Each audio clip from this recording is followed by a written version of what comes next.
कुठे कुठे शोधू जीवाला विसावा, पंढरीचा पांडुरंग हृदयी असावा. काशी गेले पंढरीशी आले, तरी देव भेट नाही झाली, तरी देव भेट नाही झाली. भय नाही त्रैलोकिया, हा देव उभा मागे पुढे, देव उभा मागे पुढे. आणि उगवी कोडे संकट, पण श्रद्धा पाहिजे, विश्वास पाहिजे. हो, तुका म्हणे दाखवून सांगे मज अनुभव आहे अंगी.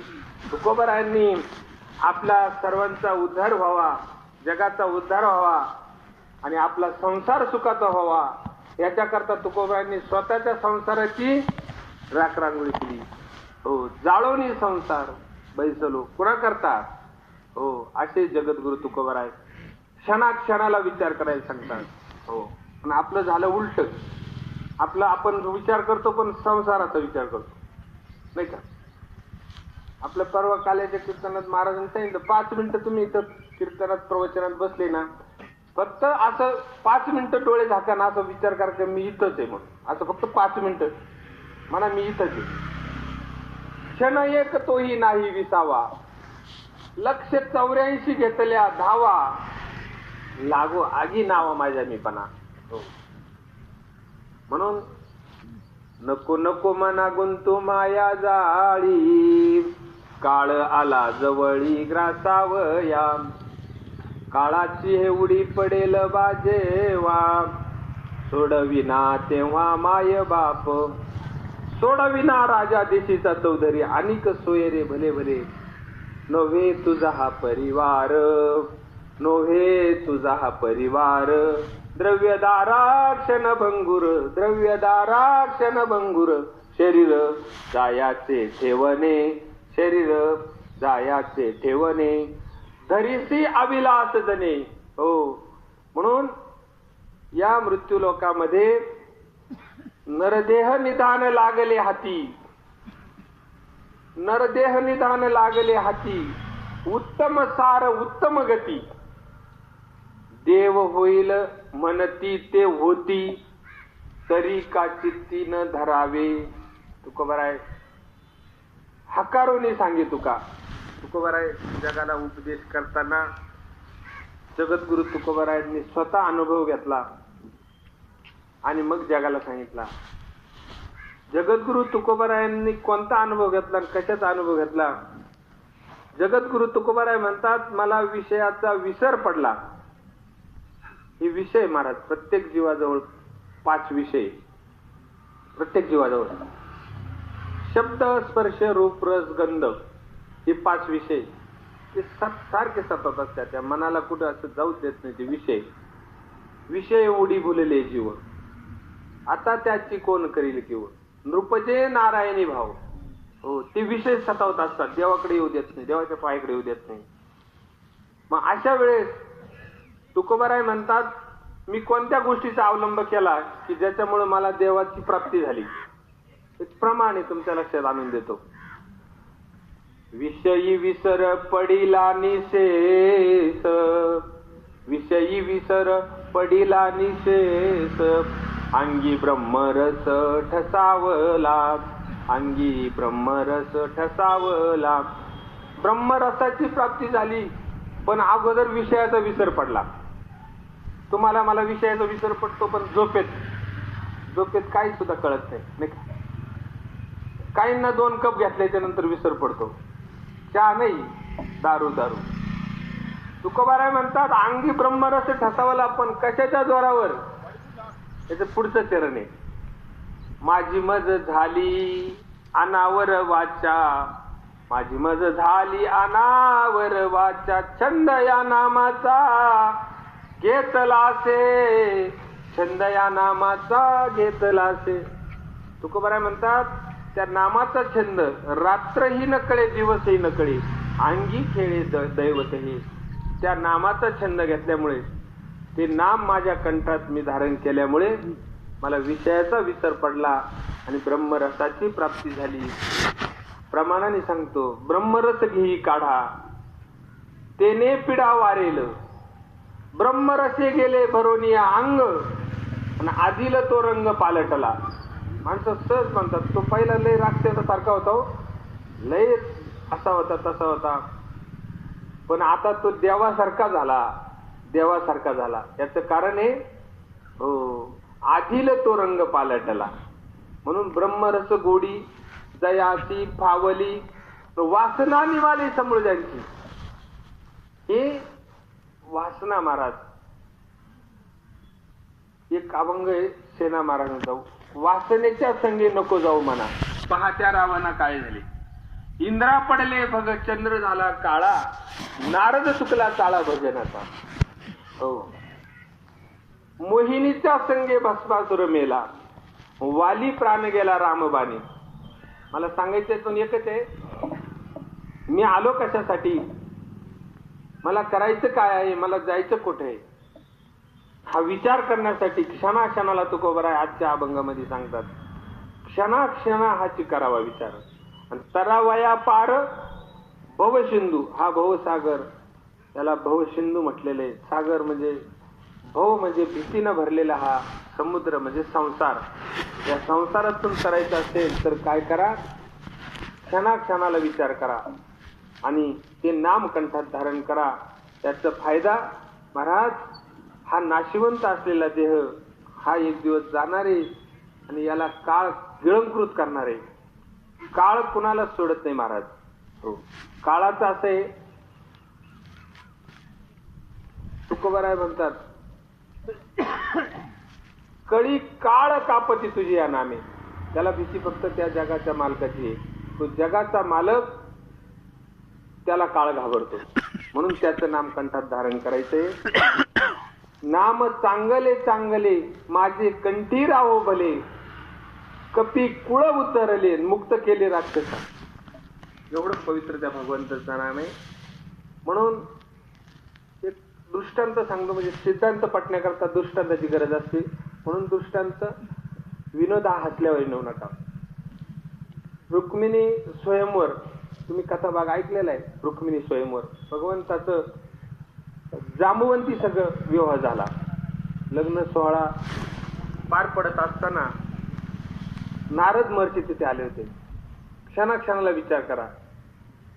जर नाही विचार केला तर जीवनामध्ये आपल्या पदोपदी आपल्याला दुःख भोगावं लागतात. हे यातून सांगतो, या दृष्टांतातून.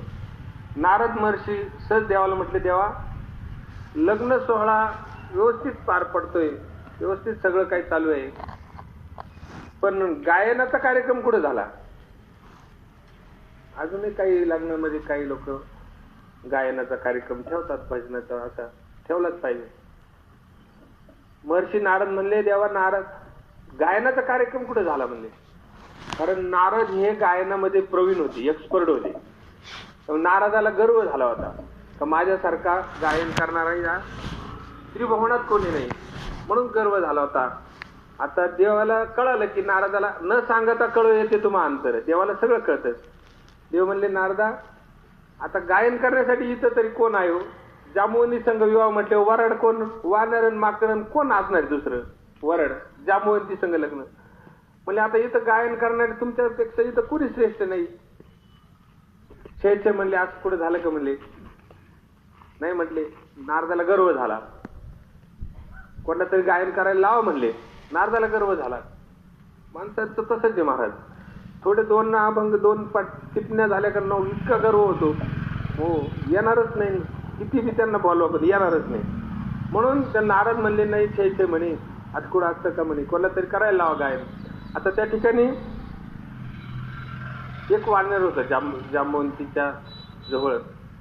म्हणजे त्या तंबोरा तुमचा या वानराचं माकडाकडं. आता महाराज तंबोरा दिला आणि फक्त कृपादृष्टीनं पाहिलं भगवंताने. भगवंताची एकदा तुम्ही शरणागती करा महाराज, तो कृपादृष्टीनं बघतो. हो, कुठले संकट येऊन देत नाही. आता तंबोरा दिला आणि गायन सुरू केलं. कृपादृष्टीने पाहिलं, गायन सुरू झालं महाराज. ते असं गायन सुरू झालं की तिथं जमीन वितळायला लागली. असा तंबोरा तो टेकवेला होता ना, असा खाली तंबोरा खाली जमिनीत विचाळल्यामुळे तो असा ऋतू लागला खाली. ऋतू लागला तर तो एवढा अडकला मध्ये. अडकल्यानंतर जमीन वितळायला लागली. आता भगवान म्हणले आता गायन बंद करा. आता गायन बंद केलं, जमीन गेली आटून, तंबोरा बसला गुंतून, जमीन आटून गेली गायन बंद झाल्यामुळे. आता नारदाला ते तेव्हा म्हणले भगवान, आता नारदा तुम्ही एक प्रवीण आहे तुम्ही गायनामध्ये, आता तुम्ही काय करा, गायन चालू करा. जमीन वितळली की तुमचा तंबोरा निघून जाईल. म्हणजे कुठं जमतं काय. अंकार लागे शुकाची अपाटी, व्यासे उरुपाटी दृष्टी केली. म्हणून मला जीवनामध्ये तुम्हाला एक आवर्जून एक गोष्ट सांगायची महाराज. आपल्या मुरलीधर मामांना जर खरं तुम्हाला भावपूर्ण श्रद्धांजली अर्पण करायची असली तर एक काम, हो, काम क्रोध लोभ निमाले ठाईची, सर्व आनंदाची सृष्टी झाली, सर्व आनंदाची सृष्टी झाली. जीवनामध्ये फक्त तुमच्या जवळचे विकार त्याचा त्याग करा महाराज. त्याग तरी आईचा करा, अहंकारा दौडावे. तुम्हाला त्यागच करायचा असेल ना, सर्व त्यागाचे त्यागीचे पण उद्धवा सांगेन मी पूर्ण, हा सर्वस्वी अभिमान रिगोनिधी. हो, म्हणून तिळभर जरी होय अभिमान, मेरू तो समान भार देवा. देवाचं एक ब्रीज आहे महाराज. हो, देवाला तुम्ही नम्रतेने जर एकदा तुम्ही देवाला शरण गेले ना, नम्र झाला भूता त्याने कोंडिले. हो, फक्त नम्रता पाहिजे. नमन ते नम्रता. तुम्हाला एक उदाहरण सांगते म्हणजे लक्षात येईल. नमनास नम्रता म्हणतात. नमनास नमन करा देवाला. नम्रतेने तुम्ही जर व्याकुळ अंतकरणाने तुम्ही देवाला शरण गेले, तो नक्की तुमच्या जवळ येऊन तुमचा उद्धार करतो 100%. त्याचं उदाहरण सांगायचं ठरलं, जनाबाईवर चोळीचा आळाला. जनाबाईच्या झोपडीमध्ये देव दळण दळू लागत असताना शेलान दागिने तिथं राहिले आणि देव पहाटे काकड्याची वेळ झाली, बडवे येतील, पुजारी येतील म्हणून देव घाईघाई तसेच उठले. जनाबाईची वाकळ अंगावर घेतली घाईघाई गोधडी आणि देव विटेवर जाऊन उभे राहिले. बडवे आले, पुजारी आले म्हणजे देवाची चोरी झाली, शेलान दागिने नाही. ज्यावेळेस जनाबाईच्या झोपडीची झडती घेतली, जनाबाईच्या झोपडीची झडती घेतल्यानंतर शेलान दागिने सापडले. जनाबाईवर चोरीचा आळ आला आणि जनाबाईला पंढरपूरच्या लोकांनी सोळावं द्यायचं ठरवलं. सूड सुद्धा रावला पंढरपूरच्या वाळवंटात, पण जनाबाईला जरा सुद्धा भीती वाटली नाही. जरा सुद्धा भीती वाटली नाही. भीती कुणाला वाटते माहिती का? जो देवाला मानत नाही, जो पाप करतो, खोटं बोलतो, वाईट वागतो, अशाला भीती वाटते. भीती सर्वसामान्य माणसाला वाटते, पण देवाची सेवा करणारा त्याला भीती का वाटत नाही? घडलिया सेवा समर्थाची, घडलिया सेवा. समर्थ भगवान परमात्म्याची काया सेवा काया वाचा मनाने तुम्ही जर केली तर तुम्हाला जीवनामध्ये भीती राहत नाही. भीती राहण्याचं काही कारण नाही. समर्थ आहे. समर्थ कुणालाही नाव शोभत नाही. समर्थ ज्याला नाव शोभतं त्याच्याकडे सर्व काही असतं, त्यालाच नाव शोभतं महाराज. देवाकडे सर्व काही आहे. समर्थाचे घरी सकळ संपदा, नाही तुटी कदा कासयाची, नाही तुटी कदा कासयाची, संगती पंगती देवा सवेगडे. सतत भगवंताचं नामचिंतन केलं, सतत भगवंताचं गुणगान गायल्यानंतर महाराज जनाबाईला जरा सुद्धा भीती वाटली नाही. उलट जनाबाईला सुळावं द्यायच्या वेळेस पंढरपूरच्या लोकांनी शेवटची इच्छा म्हणून तिला विचारलं तर ती म्हणली मला फक्त त्याचं तोंड पाहू द्या एकदा. आणि मग उभी राहून अंगणी शिव्या देती दासी जणी. हो, देवावर अधिकार गाजवण्याची ताकद नामस्मरणात आहे. भक्तीचं ओझं डोक्यावर झालं आणि जनाबाईनं देवाला शिव्या दिल्या. ए विठ्या मूळ मायेच्या कारट्या, तुझे निघाले मडे, तुला पाहून काळ रडे. हो, मला यातून एकच सांगितलं आहे, अधिकार संपन्न जीवनामध्ये व्हा महाराज. जीवनामध्ये कुत्रे जगतात, पोट भरतात, काही विशेष नाही महाराज. हो, ते जगतात. या सृष्टीवर अनंत असंख्य जीव भगवंतांनी निर्माण केले, पण कुठेच देवाला समाधान मिळालं नाही. समाधानाकरता हे मॉडेल निर्माण केले, समाधानाकरता. पण देवाचा विश्वास लोकांनी बुडवला. भागवतामध्ये एक ओवी आली, निज आत्मप्राप्ती लागोनी देवे केली मनुष्य योनी. पण देवाचाही विश्वास बुडूनी विशेष योनी निज पतन, ही विशेष योनी. बघा तुम्ही, बुद्धी दिली आपल्याला, बुद्धी फक्त माणसालाच आहे महाराज. पण त्या बुद्धीचा वापर आपण कसाही करतो. कसाही म्हणजे आमच्या माता भगिनी, त्यांची आता उपस्थिती माझ्या समोर जास्त दिसती म्हणून त्यांनाच प्रश्न विचारतो.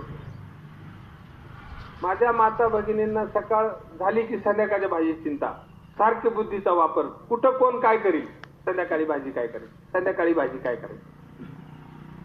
बुद्धीचा पालट धरारे काही, मागुता हा नाही मनुष्य जन्म. आपुल्या हिताचे न होती सायास, ग्रहद्वारा आस धनवित्त. तुम्ही ज्यांच्या करता, तुम्ही रात्रीचा दिवस करता, हाडाचं काढ रक्ताचं पाणी करता. नाही नाही महाराज, आयुष्य करी उने, आयुष्य करी उने, परिमज आवडो कीर्तने, परिमज आवडो कीर्तने. नको जाऊ देऊ भंगा भंगा, गात्र माझी पांडुरंगा. तुकोबाराय देवाला विनंती करतात, देवा भले आयुष्यामध्ये थोडीशी कपात केली तरी चालेल.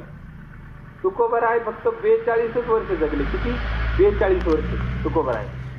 हो. ज्ञानोबाराय फक्त 23 वर्ष, 23व्या वर्षी समाधी घेतली. 14व्या वर्षी बोध झाला. 14 वर्षाच्या मुलाला बोध होणं म्हणजे आजच्या काळात सोपी गोष्ट आहे का महाराज?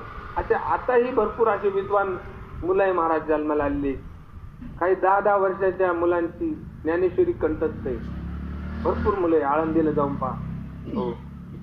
म्हणून जीवनामध्ये सर्व मिळेल महाराज, सर्व मिळेल.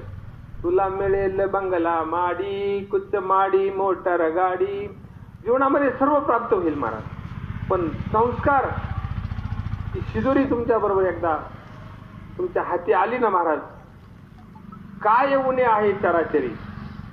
हो. म्हणून त्या भगवंताने हा नरदेह भगवत प्राप्तीसाठी दिलेला. मला एक आवर्जून तुम्हाला सांगा वाटतं की जीवनामध्ये सावध व्हा. सावध झालो, सावध झालो, हरीच्या आलो जागरा. जर सावधच व्हायचं असेल तर हरीचं नामस्मरण करा, हरीचा जागर करा. तुम्ही म्हणाल मग संसार सोडायचा का? प्रपंच अजिबात सोडायचा नाही. सुखे करावा संसार, न सांडावे दोन्हीवार. सुखे बांधा माड्या घरी, नका त्याजू रांडापुरे. सुखाने संसार करा. पण हा नरदेह एवढा पवित्र आहे, मिळाला तो म्हणजे चमत्कार आहे, चमत्कार. पाप पुण्य समान समी, तैच पावे कर्मभूमी. हो. तो देवांनाही प्राप्त नाही. देव इच्छा करताय नरदेहाची, पण तो देवांना मिळत नाही. त्याच्याकरता महाराज तो तुम्हाला मला मिळाला. पाप पुण्य समान झालं की मृत्यू लोकामध्ये जन्म होतो आणि नारायण नामे होऊन जीवन मुक्त. तुकोबाराय म्हणतात, मिळाला त्याचा उपयोग करून घ्या. जी वस्तू ज्या कामासाठी मिळून त्या कामासाठी वापरली नाही तर वस्तू मिळून काय फायदा. एक माणूस असा तळवाड्यावरून इकडं पिंपरीला येत होता. ते खदाना तिथं त्या देवी मंदिर वाकानाजवळ त्याला 4-5 चोरांनी अडवलं. नरदेह मिळाला पण कळाला नाही. त्याचा उपयोग करून घ्या. त्याच्याकरता दृष्टांत सिद्धांत पटण्याकरता हसल्यावर जेवणात येत असताना चोरांनी पकडलं. 4-5 चोर होते. खूप मारलं. कपडे होते, सोनं होतं अंगावर, सगळं घेतलं. अंगात सुजलं.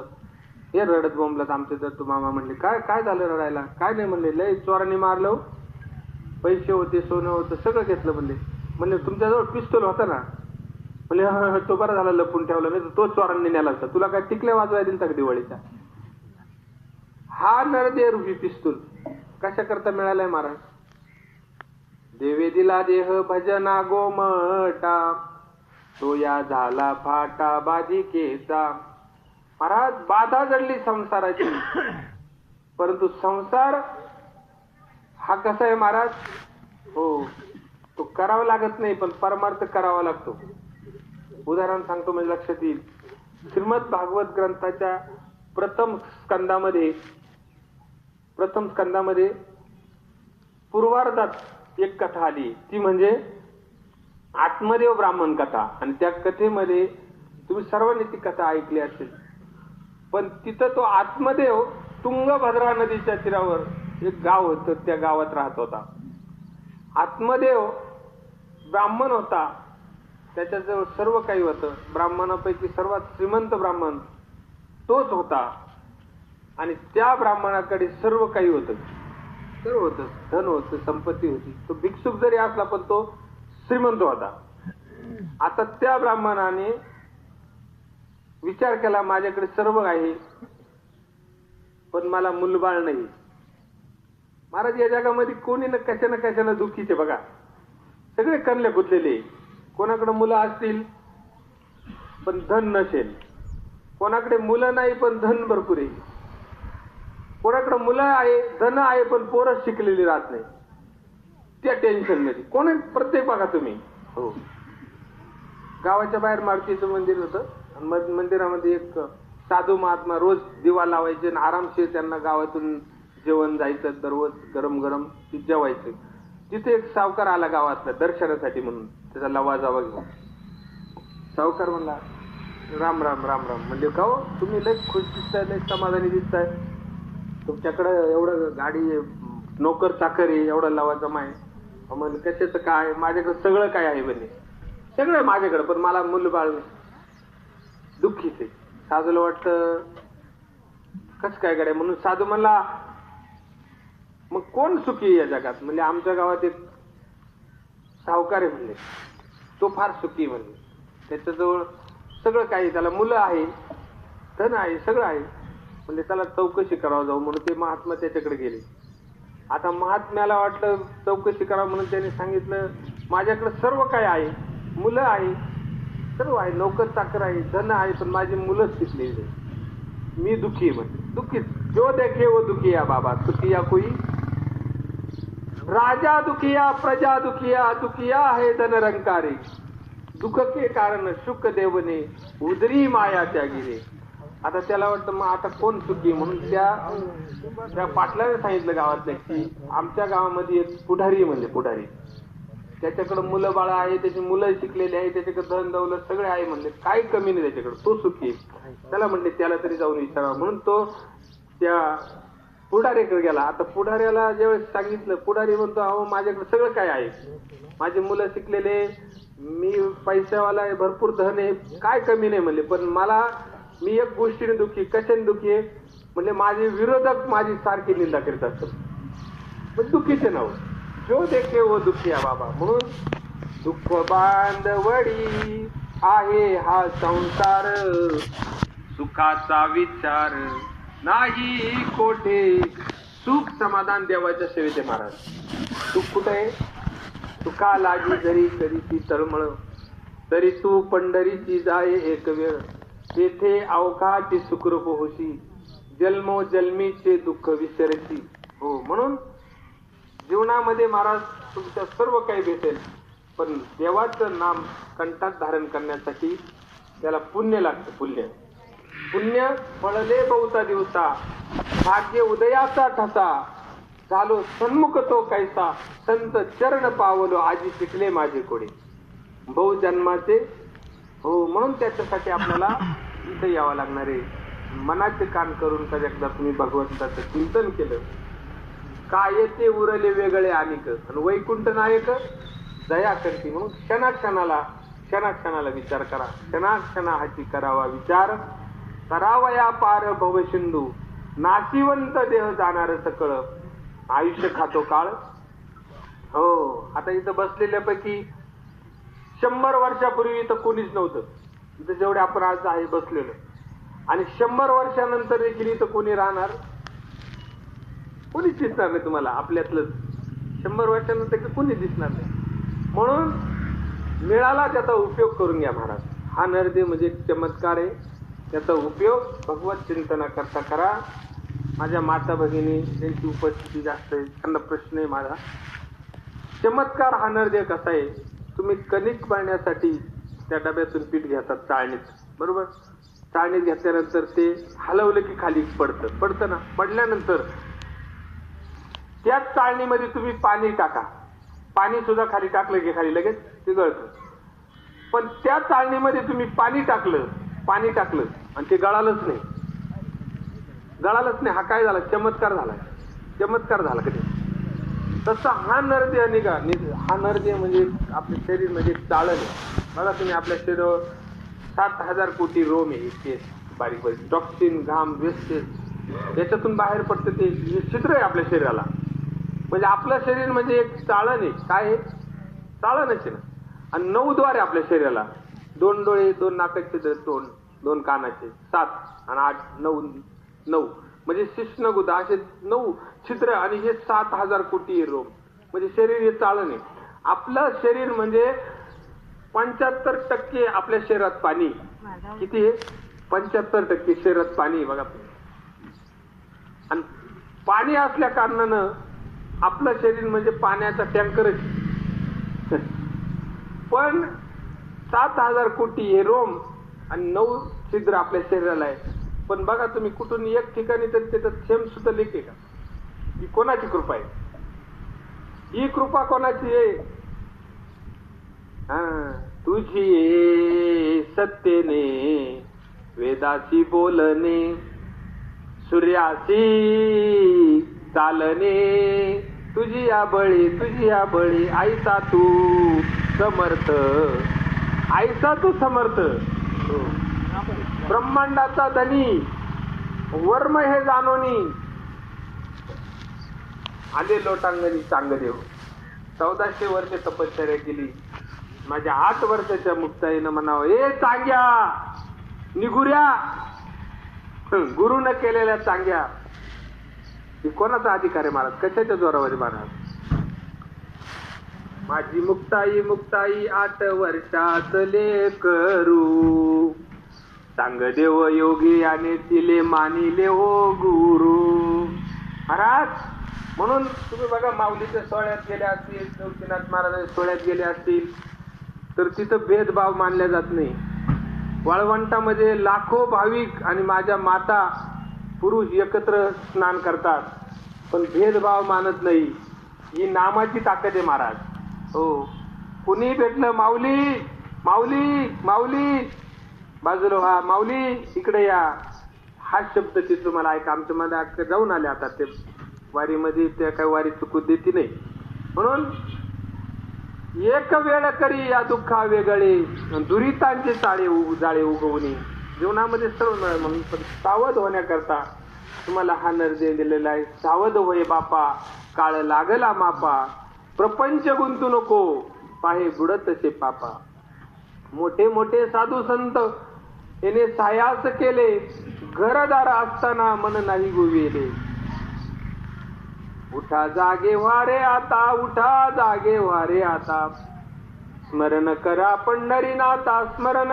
पंढरीनाथा, भावे चरणी ठेवा माता, चुकवी व्यथा जन्माच्या, धनदारा पुत्र जन, बंधू सोय रे पिसून, सर्व मिथ्या हे जाणून, शरण रिगा देवाची. शरण रिघा लवकर, ताबडतोब, अजिबात वेळ लावू नका महाराज. तुकोबाराय म्हणतात, संत समागमे धरावी आवडी आणि करावी तातडी परमार्थाची. हो, म्हणून परमार्थ जीवनामध्ये केला. तुका म्हणे देव झाला, नाही का? देहाचा देव आणि जीवाचा शिव कधी होतो? हो, मग सांगितलं, तनु मनु जीवे चरणाशी लागावे, आगरवता करावे दास्य सकळ. म्हणून मरण आतळे. मरण हे आज कोणालाही चुकत नाही महाराज. आपल्या मुरलीधर मामांना जावं लागलं.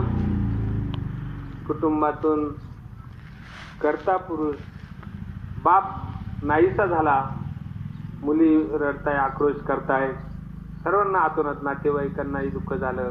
अतिशय भोळा स्वभाव, आणि सात्विक सत्यवादी स्वभाव. हो, आणि तेच संस्कार आज त्यांच्या सर्व नातेवाईक असतील, सर्व कुटुंबातील लोक असतील, तेच त्यांचे संस्कार ते पुढे चालवत आहेत. आवर्जून मी त्यांचं एक स्नेही असल्यामुळे मला त्यांच्या कुटुंबाची सर्व माहिती असल्या कारणाने वस्तुस्थितीवर बोलतो महाराज. हो, म्हणून त्या कुटुंबाचा बाप गेला, तो बाप सतत त्या कुटुंबाची चिंता करत असतो. सतत माझ्या मुलांचं कल्याण कसं होईल, माझ्या मुलींचं कल्याण कसं होईल, सर्व तो चिंता करत असतो. एक सुभाषित त्या नागरान मंजुळे यांच्या चित्रपटात एक सुभाषित आहे, ती गिफ्ट तुम्हाला 2 ओळी मी तुम्हाला सांगून जातो. बापाची माया काय असते. उरामंदी माया त्याच्या काळ्या मेघावानी, दाखवेना कधी कोणा डोळ्यातलं पाणी. झिजू झिजू संसाराचा गाडा हाकला, वटामंदी हसू जरी कना वाकला.